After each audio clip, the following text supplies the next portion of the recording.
Covid চলে গেছে প্রায় 3 বছর হয়ে গেছে। অনেকদিন স্বাচ্ছন্দ্যে জীবন কাটিয়ে নিয়েছেন, তাহলে এবার তৈরি হয়ে যান পুনরায় কোয়ারেন্টাইন হওয়ার জন্য।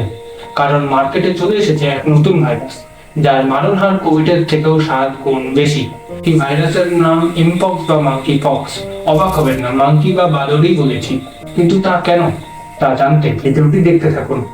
তাহলে চলো আজকের এই ভিডিওটিতে জেনে নিই কেন এই ভাইরাসের নাম ইমপক্স, কবে কোথায় এর উৎপত্তি, কোভিডের মতো এই ভাইরাসও কি কোনো মানুষের অবহেলায় ছড়িয়ে পড়েছে, এই ভাইরাস কি ভারতে ইতিমধ্যেই ছড়িয়ে পড়েছে এবং পুরো বিশ্বে ছড়িয়ে পড়ার আগে এই ভাইরাসের বিরুদ্ধে আমাদের কি কি করা উচিত, এই সমস্ত কিছু আজকের এই ভিডিওতে আমরা আলোচনা করব।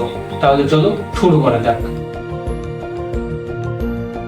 1985 সালে প্রিভেন ভন ম্যাগনাস ডেনমার্কের পরীক্ষাগারে সাইনোমলগাস বানরগুলিতে এই ইমপক্স বা মাঙ্কি পক্স কিংবা বাদর বসন্ত, যেই নামেই ডাকুন না কেন, এই ভাইরাসটি ধরা পড়েছিল মানুষের মধ্যে। প্রথম 1970 সালে বঙ্গপ্রদেশের একটি ছোট্ট 9 মাসের শিশুর উপর এর প্রভাব দেখা যায়। এরপরে 1970 থেকে 1979 সালের মধ্যে 50টি কেস রিপোর্ট করা হয়েছিল। তারপর সব শান্ত, এমন পরিবেশ হয়ে গেছিল যে মনেই হচ্ছিল না এই ইমপক্স কখনো পৃথিবীতে অস্তিত্বই রাখতো।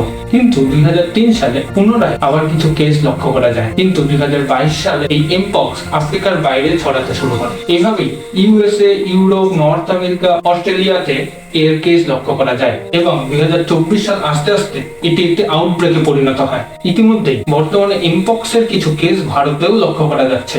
2024 সালের অগাস্ট মাসে এই সমস্ত কারণের জন্য WHO ইমপক্স এর জন্য জনস্বাস্থ্যজনিত জরুরি সতর্কতাও জারি করতে বাধ্য হয়। ঘটনা থেকে আমরা এতটুকু তো স্পষ্ট যে এই ইমপক্স ভাইরাস একটি জীবজন্তুদের দেহ থেকে মানুষের দেহে ছড়াচ্ছে।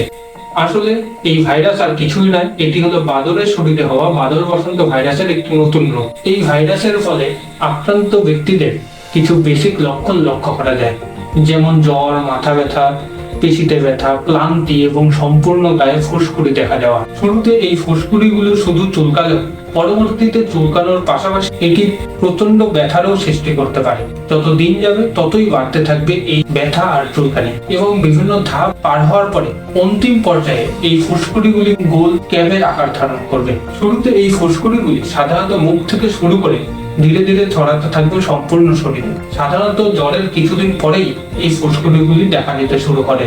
যত দিন যাবে ততই বাড়তে থাকবে এই চুলকানি এবং ব্যথা।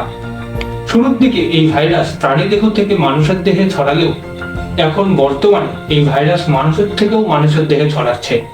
সংক্রমিত ব্যক্তির শরীর থেকে কোনো তরল, যেমন মল, মূত্র, লাগা, এমনকি একটি সাধারণ আঁচড় থেকেও এই ভাইরাস অন্য একটি মানুষের দেহে ছড়াতে পারে।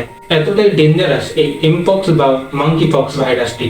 তাহলে কি এই ভাইরাস থেকে বাঁচার কোনো উপায় নেই? এবং কোভিডের মতো কি এই ভাইরাসও কেড়ে নেবে কোটি কোটি মানুষের প্রাণ? এই সমস্ত প্রশ্নের উত্তর জানবো আমরা নেক্সট পার্টে। ইতিমধ্যেই আফ্রিকার কঙ্গোতে 30,000-এরও বেশি এমপক্সের আক্রান্তের কেস রিপোর্ট করা হয়েছে। এছাড়াও আফ্রিকার বাইরে ইউএসএ, অস্ট্রেলিয়ার পাশাপাশি ভারতেও এর কিছু কেস লক্ষ্য করা গিয়েছে। তাই আমাদের অতি সত্বর দরকার এমপক্স বিরোধী ঔষধ। কিন্তু দুর্ভাগ্যবশত এমপক্সের ভ্যাকসিন ইতিমধ্যেই আবিষ্কার হয়ে গেলেও এমপক্স বিরোধী মেডিসিন এখনও তৈরি করা সম্ভব হয়ে ওঠেনি। বর্তমানে ডাক্তাররা স্মল পক্সে ব্যবহৃত হওয়া কিছু মেডিসিন যেমন TPOXX অথবা টেমবেক্সা ব্যবহার করছে এই ভাইরাসের বিরুদ্ধে লড়াই করার জন্য, কিন্তু এমপক্স বিরোধী মেডিসিন আবিষ্কার হয়নি এখনো। তাই আমাদের সাধারণ নাগরিকদের বেশি করে ধ্যান রাখতে হবে যাতে এমপক্স আমাদের শরীরে ঢুকতেই না পারে। তাই আমাদের জানতে হবে কিছু সতর্কতা যা আমাদের এমপক্স আক্রান্ত হওয়ার থেকে বাঁচাবে। যেমন প্রথমত আমাদের পরিষ্কার পরিচ্ছন্ন থাকতে হবে।